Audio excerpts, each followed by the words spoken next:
It's going to take me 3 seconds to get this fixed.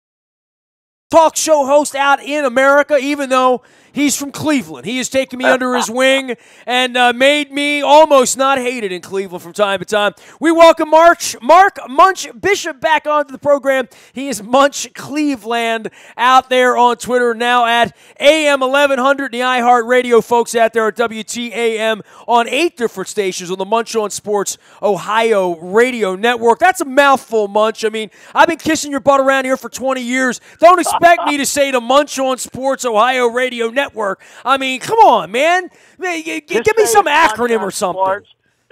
Maybe I'm the charity case here. They want to keep me off the public dole, so they brought me back in.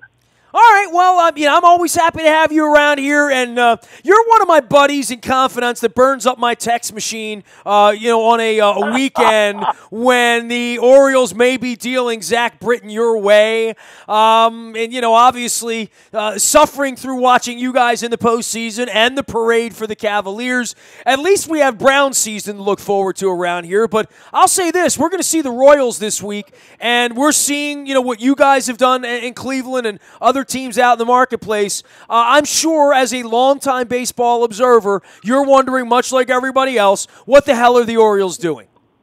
Well, you know what? I was wondering that because early on it was Orioles in the East. Then before you know it, a steady decline, a steady rise. Was it more of a decline or just a step up by the other teams? By the other teams, of course, I mean the Red Sox, the Yankees, and the Tampa Bay Rays.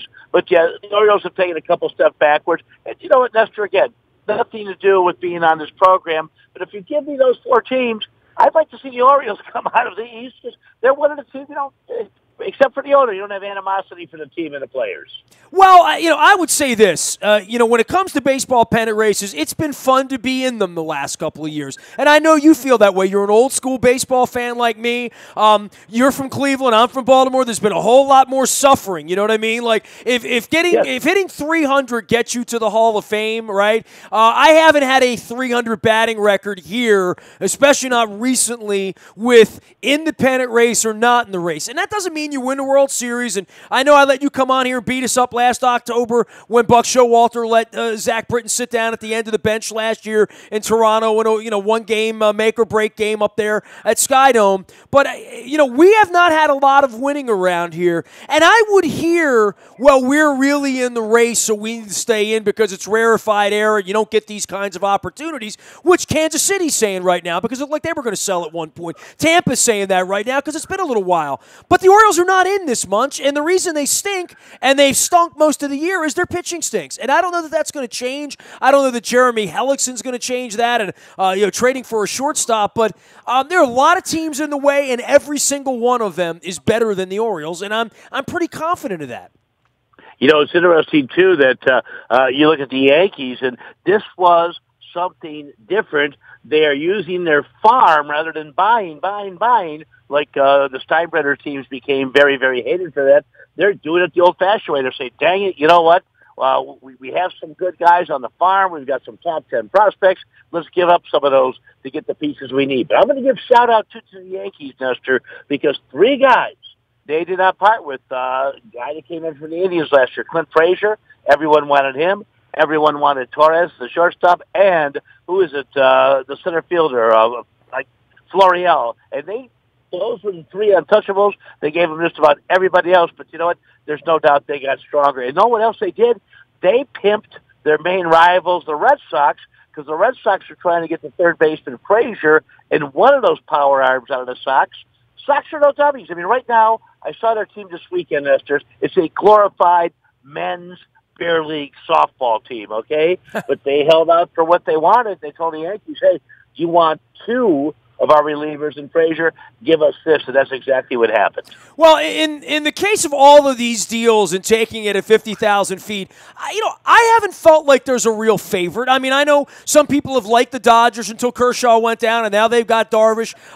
They're certainly powerful, but I wouldn't put $1 on any of these teams and say, I'm really confident that this team is going to win the World Series, whether it's the Yankees, the Red Sox, Cleveland, Kansas City, even Houston, who's been far and away the best team in the American League so far. are. And the Nationals have had bullpen issues, and it looks like the Cubs have sort of come back to life now since the All-Star break. But this is a very, very competitive, despite the gaudy win record for the Dodgers. I know how fleeting that is in October, and I look at all of these teams, and I see 8 pretty good baseball teams here. And I see about 12 or 13 vying for those positions. But this is going to be really good rest of the way, and I think good teams are going to be playing in October. Incredible teams. I'm glad you noted that, because even the Dodgers, an astonishing, was it 42 games over 500? That seems impossible, even with Kershaw down. But Kershaw's going to have to prove that he can do what, Nestor?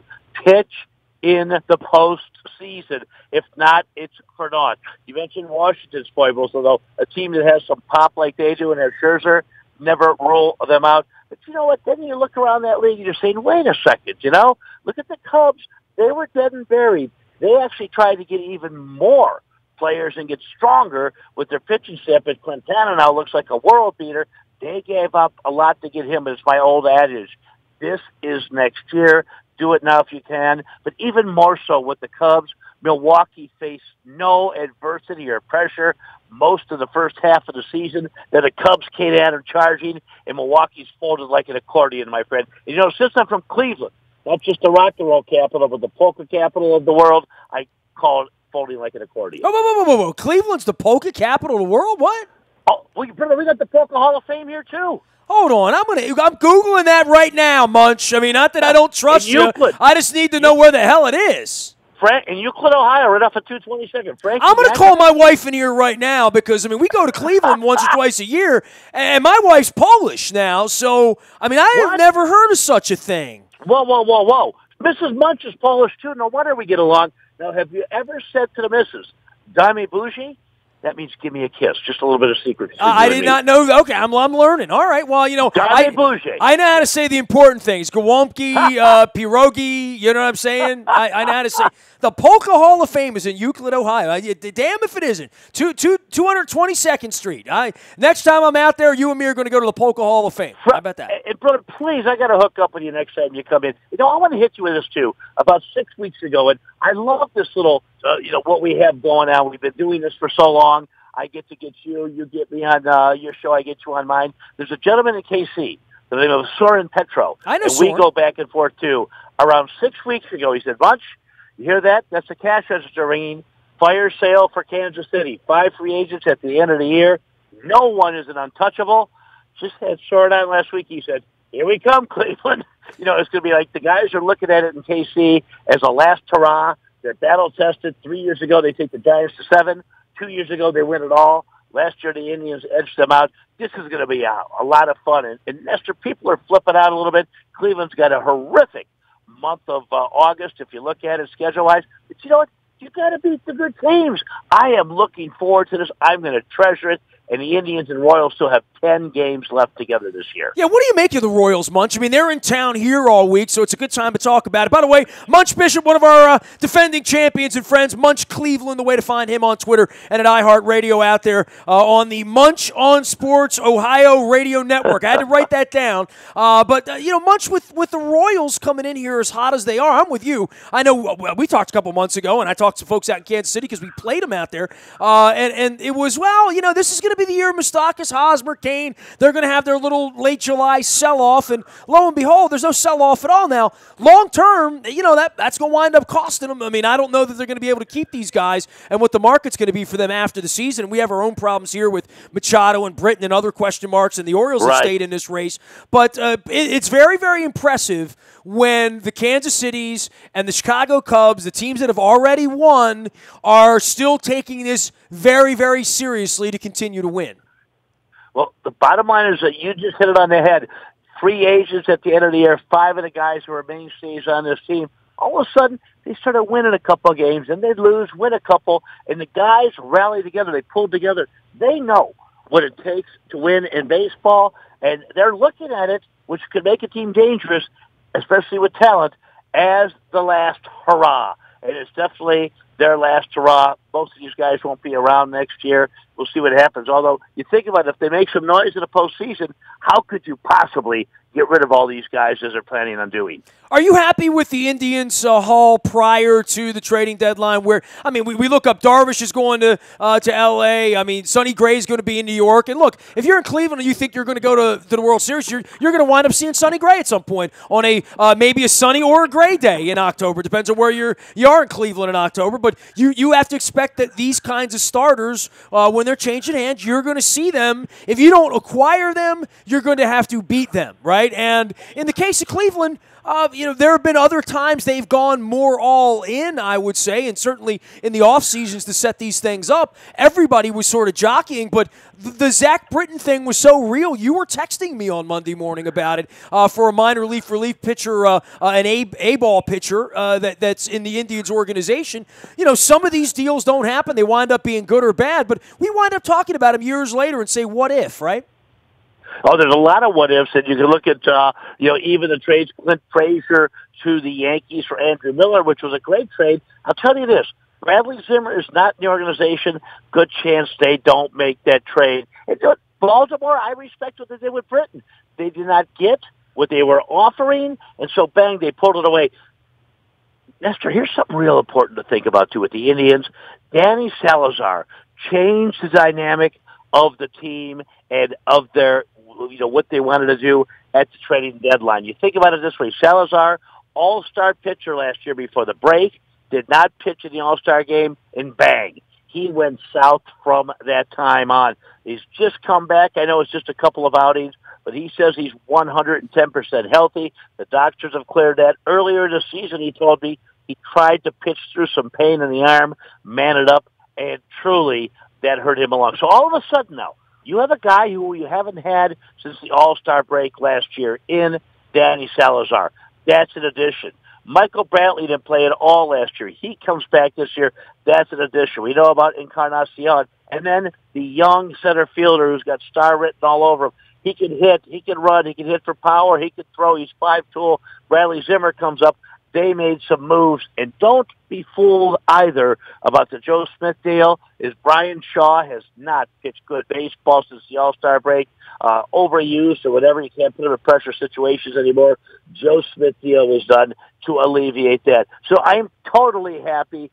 And Nestor, I've mentioned this too about Mr. Mejia, the Indians catcher in Double-A right now. Everybody in the world wanted him. A prospect is usually just a suspect to me.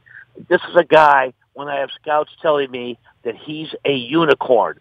Too good to be true. He's not real. A guy who's going to catch and hit 330, 340 until the rigors of the position take their toll on him. But that's still going to be 5-6 years. He has a cannon to second base. I'm glad the Indians held on to him.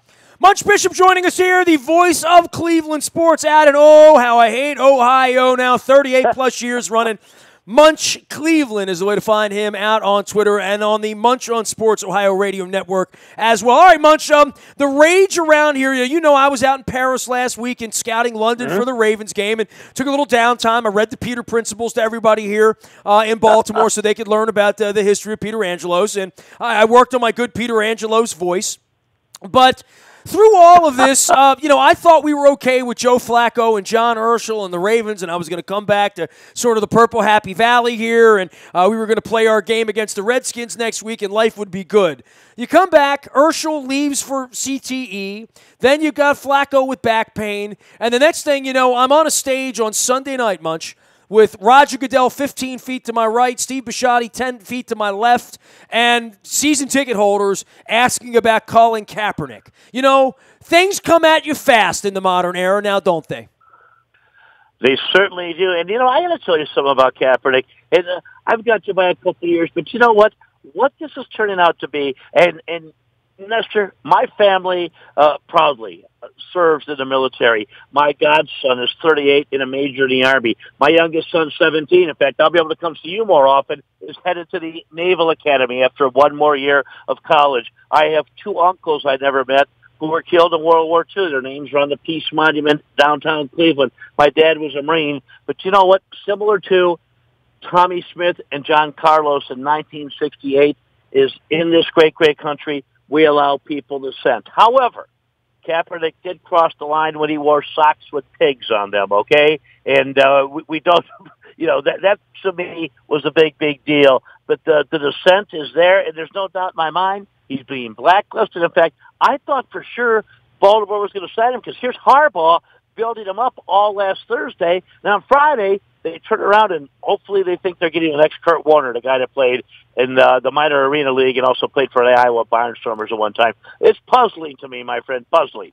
Well, I mean, in Cleveland, I mean, in any community, the Kaepernick thing is going to be a lightning rod. The owner had to answer questions to the fans. I tipped my cap to Steve, and I said this and I tweeted this. It's dangerous when Steve takes the mic because he's honest. He's got nothing to lose in his mind by being honest. Honest is kind of sort of all he does, which is an incredible juxtaposition to our baseball owner here, who hides and lies. But, at least Steve got out on the front of this, and this is a Steve decision now, isn't it? We often say which of these decisions financially, when you take on a Chris Davis or you sign a franchise player or draft a franchise player, and I know you got problems out there with your football owner being a knucklehead and getting involved in all sorts of stupid ways. But, Bisciotti's going to be involved and Colin Kaepernick's going to put a purple jersey on. That's just the fact, right? Right. And, what does he do? Does he want the best for his team? When it comes down to, though, you don't want him making the decision, though, do you? Well, I mean, if it's a brand decision for how angry the fan base might be, the obvious points here is that there's a Ray Lewis statue in front of the building, right? Jamal Lewis was sitting 5 feet in front of Steve Bisciotti when he was speaking. Obviously the Ray Rice thing here really cut at Steve, and I think Steve has been very, very adamant about not bringing troubled children into the fold, that nothing good can come from that. I don't know that Kaepernick has ever been perceived as a troublemaker by his teammates or his coaches. He certainly has not been unlawful, as we've pointed out, in any way. So this really is an interesting debate. And I think, I'm embracing the debate. And quite frankly, to your point, one of the reasons Kaepernick did all the things he did, including the pigs on the socks, was probably to create a debate. I'm sorry, I missed you on the last one, my friend. I said he wanted to create a debate, and he did. Oh, yeah, and he's even said that. But, Nestor, again, and this is something I know that you have strong feelings on, I have strong feelings on. It actually seemed, and I'm glad Bisciotti has taken a stance on this, but is he really a problem child? And here's what I wanted to hit you with, is that it seemed like Ray Rice was welcomed back to the Baltimore Ravens camp at first. I mean, nothing sickens me more. And I love the city of Baltimore, you know that. I love the people. But to see people in Ray Rice uniforms, to see women in Cleveland Brown Stadium coming to watch the Ravens on the road with Ray Rice uniforms on, what the hell is wrong with that picture? But something else that I'm very, very, very, very near to my heart, that they allowed a man involved in a double homicide, whether he plunged the knife or not, and I got things on that, to be an integral part of this team and to be a face of the team. That still disgusts me and makes me want to vomit, Nestor. Well, I know that it does make people want to vomit around the country, and around here, Ray Lewis is a hero. So it's just that that's where it is, man. He is Mark Munch Bishop. He's one of our foils and friends and defending champions from the land of Cleve, and Munch Cleveland out on Twitter. Munch, love you, man. Get back on the radio out there. We'll see you soon, okay?